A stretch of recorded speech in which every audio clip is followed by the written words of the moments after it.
Good morning बच्चों। पिछले class में हमने प्रथम पाठ सुभाषितानि पढ़ा था। उसका गृह कार्य भी कर चुके थे, हम प्रश्नोत्तर सारा पूरा कर चुके थे।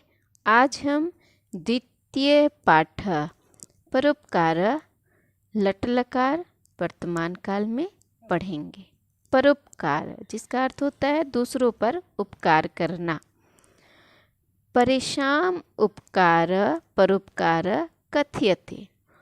दूसरों पर उपकार ही परोपकार कहलाता है। स्वार्थम परित्यज्य अन्येषां प्राणिनां हित भावनया यत् किंचित क्रियते तत् परोपकार कथ्यते। स्वार्थ को त्याग कर दूसरे प्राणियों पर हित भावना से किया गया कार्य ही परोपकार कहलाता है। परोपकारिणः जनाः परोपकारेण प्रसन्ना भवन्ति। परोपकारी लोग परोपकार करके प्रसन्न होते हैं। परोपकारस्य भावना न केवलं मानवेषु भवति अपितु देवेषु पशु पक्षी वृक्षादिष्वपि परोपकार प्राप्यते। परोपकार की भावना न केवल मानवों में होती है अपितु देवों में, पशु पक्षी वृक्ष इत्यादि में भी परोपकार प्राप्त करते हैं या प्राप्त होता है। प्रकृतिरपि परोपकारस्य शिक्षां ददाति। प्रकृति भी परोपकार की शिक्षा देते हैं। भवन्ति नम्रास्त्रवः फलागमने वाम्बु भी दुर्विलम्बिनो घनाः। अनुद्धता सत्पुरुषा समृद्धि भी स्वभाव एवेश परोपकारिणाम। जिसका अर्थ है जब वृक्षों में फल लगते हैं तो वे फलों के भार से झुक जाते हैं और नए जल से परिपूर्ण बादल भी पृथ्वी पर बरसने के लिए आकाश में नीचे उतर आते हैं। इसी तरह सज्जन और महान व्यक्ति भी समृद्ध होने पर भी नम्र और सहृदय बने रहते हैं, क्योंकि परोपकार करने वालों का स्वभाव ही ऐसा होता है।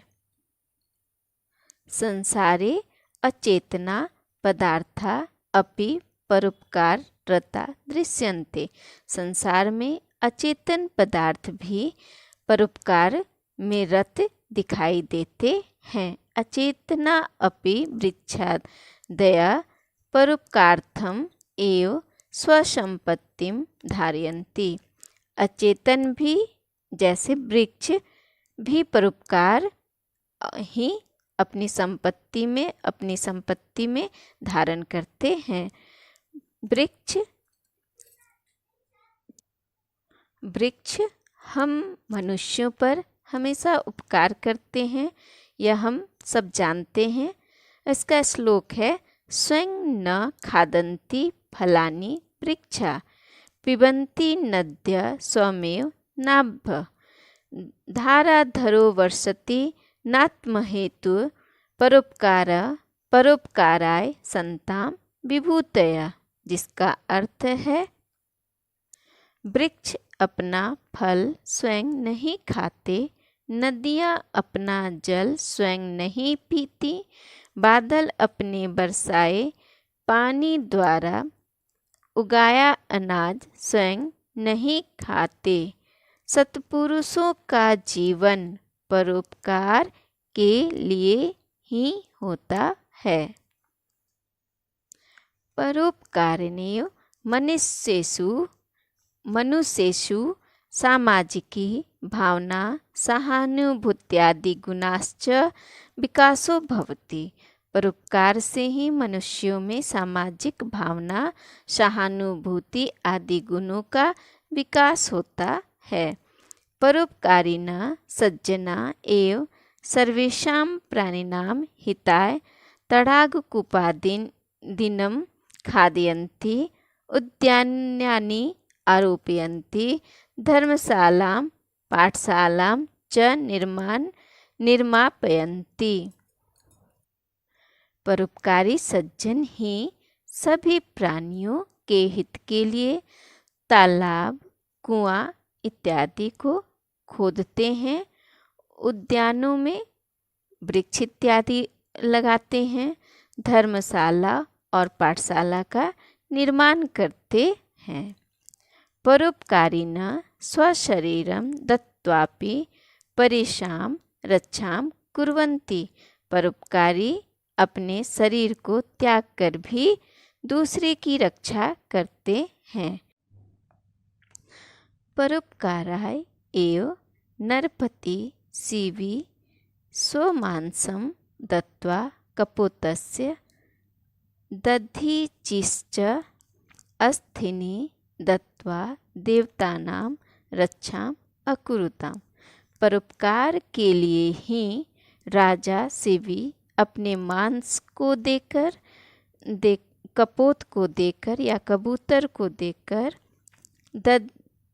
दधीचि अपने अस्थियों को देकर देवताओं की रक्षा किए।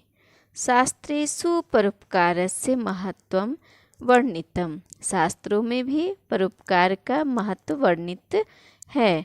18 पुराणेषु व्यासस्य वचनाद्वयम् परोपकार पुण्याय पापाय परपीडनम, जिसका अर्थ होता है महर्षि वेदव्यास जी ने 18 पुराणों में 2 विशिष्ट बातें कही हैं। पहली, परोपकार करना पुण्य होता है, और दूसरी, पाप का अर्थ दूसरों को दुख देना होता है। अस्य शरीरस्य शोभा परोपकारेण भवति। हमारे शरीर की शोभा भी परोपकार से होती है। श्रोत्रं श्रुतनेव न कुंडलेन दानेन पाणिन तु कंकनेन विभाति काय करुणा परानां परोपकारेण न तु चंदनेन, जिसका अर्थ होता है कानों की शोभा कुंडलों से नहीं अपितु ज्ञान की बातें सुनने से होती है। हाथ दान करने से सुशोभित होते हैं, न कि कंकनों के धारण करने से। दयालु या सज्जन व्यक्तियों का शरीर चंदन से नहीं बल्कि दूसरों का हित करने से शोभा पाता है। बच्चों, आज का गृह कार्य है शब्दार्थ। ये शब्दार्थ कॉपी में लिखना है।